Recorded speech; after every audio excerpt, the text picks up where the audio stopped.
इरशाद भट्टी बामुकाबला मीरा। इस वक्त social media पर इन दोनों शख्सियात के बारे में बहुत ज्यादा बात हो रही है। कई लोग मीरा को गलत कह रहे हैं, कई लोग इरशाद भट्टी को गलत कह रहे हैं। अब इन दोनों में गलत कौन है या कौन सही है इसका फैसला हमने तो नहीं करना, लेकिन हमने दोनों के पॉइंट ऑफ व्यू सामने रखने हैं। अब एक वो वीडियो क्लिप जो आप सब ने हम लोगों ने देखा, जो सोशल मीडिया पर बहुत ज्यादा वायरल है, जिसके अंदर जो है इरशाद भट्टी साहब जो हैं वो कुछ दो चार सवाल हैं जिनको बार बार दोहरा रहे हैं और जिसके ऊपर देखा जा सकता है कि ये खातून मेहमान है, मीरा फिल्म स्टार हैं, ये उनके ऊपर जो है अनकंफर्टेबल फील कर रही हैं और वहां से उठती है और जो है वो उस तमाम सवालात को जो है वो इग्नोर करने की कोशिश करती है, लेकिन बार बार उनसे सवाल किए जाते हैं और फिर वो थोड़ी देर बाद वहां से उठती हैं और चले जाती हैं। अब ये एक मामला जिसके ऊपर लोग इरशाद भट्टी साहब को जो है वो गलत भी कह रहे हैं कि उन्होंने उनको ऐसा नहीं करना चाहिए था, ऐसे सवालात नहीं करने चाहिए थे, क्यों उन्होंने ऐसे सवालात किए जिसके ऊपर जो है मेहमान अनकंफर्टेबल हो रहा है। तो ये तमाम तर बातें, लेकिन उसी के बाद जो है जो इरशाद भट्टी का पॉइंट ऑफ व्यू है ज़ाहिर वो भी सुनना अहम है, उसके ऊपर भी बात करना बड़ी अहम है। अच्छा, इरशाद भट्टी साहब बताते हैं कि एक तो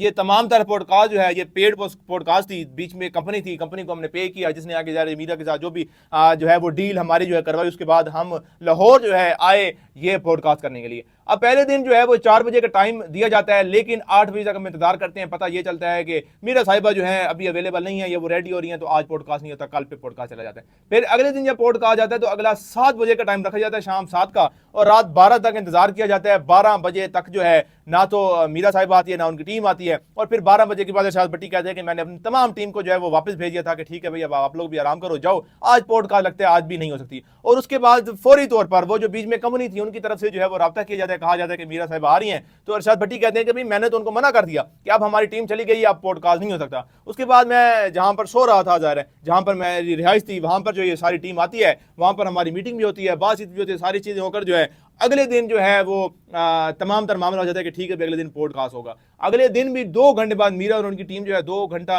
बाद यानी कि 2 घंटे लेट आती है वहां पर, और तकरीबन 4 से 5 टेक वहां पे की जाती है पॉडकास्ट की, लेकिन मीरा को कहती है कि मेरा मूड पॉडकास्ट के लिए नहीं बन रहा। तो 4-5 टेक्स के बाद वो कहती हैं कि जो हमारा सेट है वहां पर चलते हैं, वहां पर शायद भी होंगे, तो जो डायरेक्टर है उनके साथ भी बातचीत हो जाएगी। तो वहां पर हम जाते हैं, वहां पर जाने के बाद ये तमाम तर पॉडकास्ट होता है, और ये वो मामले हैं, ये वो सवालात हैं, ये वो बातें हैं जो पहले अखबारों में भी छप चुकी हैं, ये वो तमाम तर चीजें हैं जो कि जिनके केसेस जो हैं अदालतों में चल चुके हैं। ये कोई ढक्की छुपी या कोई तरह की बातें नहीं थी कि मैं अपने से बना कर लिया या कोई मैंने वैसे करना शुरू कर दी। और उसके साथ साथ वो ये भी कहते हैं कि जो मीरा हैं वो उन्होंने मेरे साथ वादा भी किया कि अगले पॉडकास्ट के अंदर ये तमाम पहलुओं पर बात करेंगी। अब भी वो सिर्फ क्योंकि कह रही थी कि उनकी फिल्म आने वाली है तो वो सिर्फ फिल्म पर बात करना चाह रही थी। तो ये दोनों अब पॉइंट ऑफ व्यू हैं, एक वो वीडियो क्लिप जो हम सब ने देखा और उसके पीछे का तमाम तर मामला जो कि इरशाद भट्टी ने बताया। अब आप लोगों ने अपनी राय कमेंट सेक्शन में लाजमी बतानी है कि आप लोगों को क्या लगता है कि इरशाद भट्टी ने वाकई में गलत किया है या फिर मीरा साहिबा जो है उन्होंने जो है वो सिर्फ